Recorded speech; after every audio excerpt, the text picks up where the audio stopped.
Welcome to Secret Story. It had been a good week but busier than usual. It was the end of school, and the kids were ready to leave with my parents for a few weeks. Then they were off to Millie's folks and a trip to Florida to Disney World for a few days, followed by a 4-day cruise with Mickey and Minnie. For an 8-year-old and 9-year-old, that was like being in heaven. Then having your doting grandparents taking you, well, that was like opening up Fort Knox. We knew when those two came home, they would have more Disney stuff than you can imagine. I chuckled at the thought. I sat on the back deck, sipping my favorite Southern Comfort on ice. I could feel the dying heat from the grill and smell the citronella warding off the mosquitoes. It was quiet, but I could hear the bug zapper cracking, keeping the flies away. It was a lovely, relaxed evening, unusual for early June. Our "school's out" send-off dinner had been fun. We had burgers with all the fixings, early corn, coleslaw, and cokes for the kids. We heard about the plans for the next few weeks at my folks' place in Virginia Beach. They planned a trip to Busch Gardens and Williamsburg, stopping in Jamestown to give the two a little history lesson. Millie and I smiled at each other, knowing we would have 5 weeks together. That was something we had never had since James was born. The kids were in their beds for the last night at home for a while. My dad was off to fill his car with gas for an early departure in the morning. Mom and Millie were cleaning the kitchen. I could hear them chattering through the open window above my head. "So, Millie, what will you and Ellis do with yourselves without your kids for all these weeks?" Mom was prying as moms do. "Well, we are certainly going to reconnect. We will make love in every room in this house several times and strengthen our loving relationship," Millie said. I almost choked on my drink. I am unsure if Millie thought I could hear her, but her words instantly affected me, and my pants tightened. "Wow, I wasn't expecting that, but if I were still your age and had this much time free with Ellis Sr., Mom said. Millie and Sarah, my mom, laughed. "Well, that's the plan. I owe it to Ellis. He is a good man, and I have been a little slack in the bedroom for some time now, so I need to make it up to him. I love him so much. We are planning a trip to Myrtle Beach for a week over the 4th. That will be fun. We used to go there when we were first married. We learned to shag dance there. I miss those days, they were such fun," Millie said. Ellis Sr. and I loved Myrtle Beach many years ago, when all the small beaches, Ocean Drive, Crescent, Tillman, Cherry Grove were there before they merged into one city, and it became so commercial, Mom told her. Now we love the community we live in Virginia Beach. It is close to the beach, has 2 pools, and is quiet. The residents are mostly adults, but our 2 neighbors have kids your kids' age and will be there to play with them while the kids visit. We may take all of them with us to Busch Gardens. That will be a real treat or a disaster," Mom said. The dishes rattled as they loaded the dishwasher and finished up. It was suddenly quiet. My mind went back to Millie's confession to Mom. I thought our love life was perfect. We were a busy family. The only roadblock was the kids. They were always there for the most part, so not much happened spontaneously anymore. We were relegated to late-night fun time, and many nights, our energy was sapped, and we would end up playing a little, then cuddling and falling asleep. I will say that I have sensed less bedroom enthusiasm from Millie over the last 6 months or so. I know her promotion earlier this year has put more of a strain on her mentally, so that may be part of it. I have also noticed her lack of interest in me and what I was doing. She used to take a genuine interest in my business and activities, but not so much anymore. I went inside for a refill. I saw Mom and Millie sitting together in the living room. I slipped into the shadows, watching them. Mom was whispering to Millie. I sensed it was a serious discussion when I saw Millie wipe her cheeks with a tissue. My God, she was crying. What was the matter? Just then, Dad walked in, all filled up, ready to roll. Mom heard Dad and came into the kitchen, and Millie disappeared. Her eyes seemed sad. Confusing me. What had she and Millie been talking about that could have changed her mood so quickly? A little later, Millie reappeared and looked fine. Her face was washed, her makeup removed, letting her natural beauty show through. It was the face I loved. She didn't look at me, which I thought odd. Something was going on, and Dad and I were being left out. That disturbed me. Millie and my parents had always been open and discussed all issues, whatever they were. So, Mom and Millie were behaving strangely. How about a game or two of Scrabble? Millie suggested.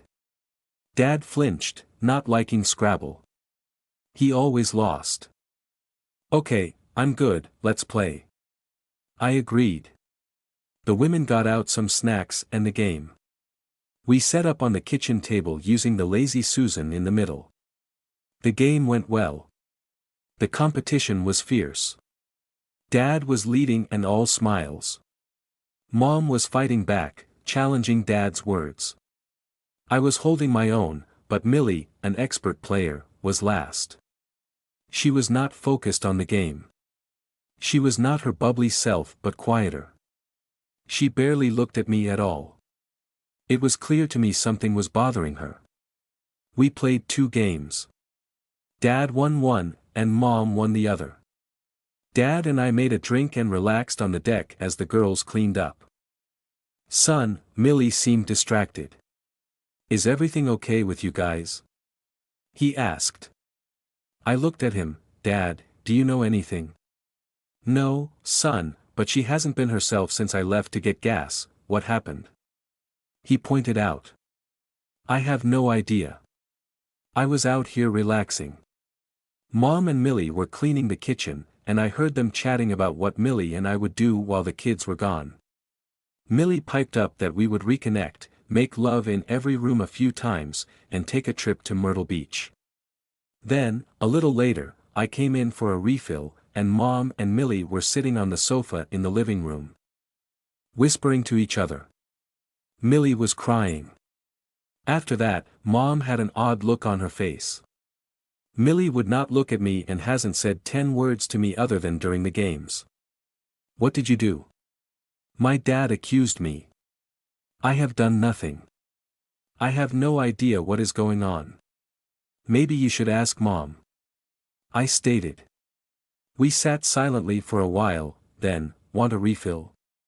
I asked. I took his glass and went inside. The women were nowhere around. I looked in our bedroom, not there. I walked down the hall to the guest room. I heard whispering as I approached. The door was cracked, and I heard Millie softly sobbing. Then I heard, Mom, what will I do? Millie asked. As much as I wanted to hear what was next, I quickly moved away and made a strong drink for Dad and me. I walked out, handing Dad his drink, and then walked to the edge of the deck. I looked up into the night sky. It was clear, and I could see millions of stars twinkling. I was deep in thought. What was going on? I was at a complete loss, totally confused. I felt a hand on my shoulder. I looked back, and my dad was standing there. Son, something has happened with Millie. I don't know what, but I hope it is not bad. You have a month to try to work through it. I know you will try hard. Dad, I am at a total loss. I cannot imagine what it could be. As sad as she is tonight, I am afraid that she may be ill and has not told me. What else could it be? I asked. This is what Dad told me. Ellis, let me tell you something you do not know about your mom and me. We have not spoken about this in over 39 years, but this may help you if what I think may have happened did. When you were 6 years old and started school, your mom decided she wanted to go to work.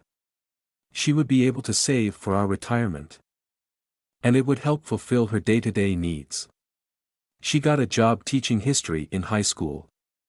She was doing great, and we made it work, getting you everywhere you needed. She progressed over the next 2 years and became the humanities department head.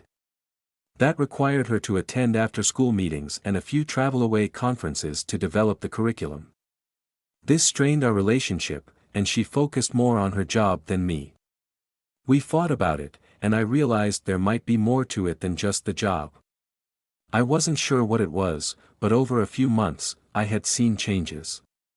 Most of them were little things, but they were all annoying. For example, she would call me at the last minute for me to pick you up, and then she would come home a couple of hours later.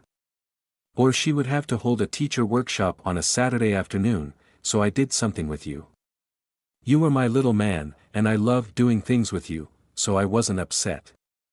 It was more her attitude toward me that had changed. I didn't understand it. I was sure she didn't realize how much she had changed. On the Saturday before your 11th birthday, before hunting season, I took you to the Bass Pro shop at the mall to find you a Browning 410 shotgun. I wanted to take you hunting and teach you about the outdoors. We bought your first shotgun and set up hunting and shooting lessons for you. It was nearly lunchtime, so we decided to go to the food court in the mall. We headed that way. As we walked through the parking lot, I thought I saw your mom's car parked over a few rows. I stopped for a second to see if it was her. I saw her in the car with another person. At first, I thought I was wrong. But no, I was right. She opened the door and stepped out. From the other side, a man stepped out. I didn't know him. He was young and handsome. I gripped your hand, and we rushed up, mixing in with the other people walking into the mall. I stopped and looked back. I saw her and the man laughing and bumping against each other. Then I saw them holding hands. Ellis, it was clear to me they were not just friends. They were acting like lovers. Son, I was instantly crushed. I couldn't breathe. My macho self instantly surfaced. My anger level went from nothing to 30 on a 10 scale. I wanted to attack. But I had you with me, and we were in a public place. I quickly decided we would go to the food court and eat. I was not hungry, but I owed this day to you and was not wrecking it for you. We ordered and were waiting for our food when I saw them again. They stopped at the food court. The guy leaned down and kissed your mom. I almost exploded. He got in line for pizza, and she went off somewhere. I decided to check him out. Our order was up, so I got our food, and you ate. I went over and stood by the guy and checked him out. He was the same size as me, just younger. I introduced myself using another name and spoke with him. He told me he was Anthony Thomas, assistant principal at your mom's school, who had been there for 4 months. His food came, and he said goodbye and left. I watched as he met Millie at a store across the way, which she had never been to before as far as I knew. She was carrying a Victoria's Secret shopping bag. From that, I knew this was a serious affair. I was confused and not sure what to do. Ellis, I focused back on you. We finished up our lunch and left. As we walked out, I saw your mom and him again as they got to her car. There was passion in their kiss, and it made me want to bolt over to them and destroy them both. I thought about shooting the cheaters, but I couldn't do that. I had you with me, so I couldn't. We got in the truck and drove away before I did something I could not recover from. Once home, you went to the park to play with your friends. I sat drinking beer, thinking what I was going to do. I decided I was not allowing this to go any further, and when your mom came home, I would confront her. It didn't matter if I had absolute proof. I knew what I had seen. That was enough for me. I made one move that I was extremely nervous about. I went into the laundry hamper and checked out her panties for the last week. I left them out, putting them in a paper bag. I washed everything else. I took a few beers and sat on the front steps, waiting for your mom. I was going to confront her right away. This was stopping one way or the other, so I asked Bonnie Jameson, Eddie, your best friend's mom, to take you for the night. I knew you sensed something was going on, too. You had seen your mom with Anthony and asked me who he was. I told you he was Mr. Thomas, the assistant principal at your mom's school. About an hour later, your mom arrived. While waiting for her, I lined up the 5 empty beer cans I had drunk on the step. As your mom walked up, she asked, "Ellis, what are you doing on the front steps drinking a lot of beer? Where is Ellis?" I said nothing. I just looked at her, seething with anger. I wanted to jump up and strangle her. But I didn't and took a deep breath. "How did your session go today?" I asked flatly. "Ellis, where is Junior?" your mom asked me. "At the Jamesons for a sleepover," I stated. Sarah started to move past me, but I stood up, blocking her before she could move any further. She stopped and stood right before me. I was looking down at her with laser eyes, bored into her. She looked nervous now.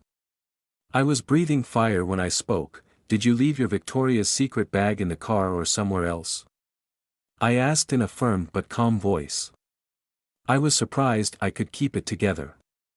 The shocked look on her face was beautiful. I had her, and Sarah knew it.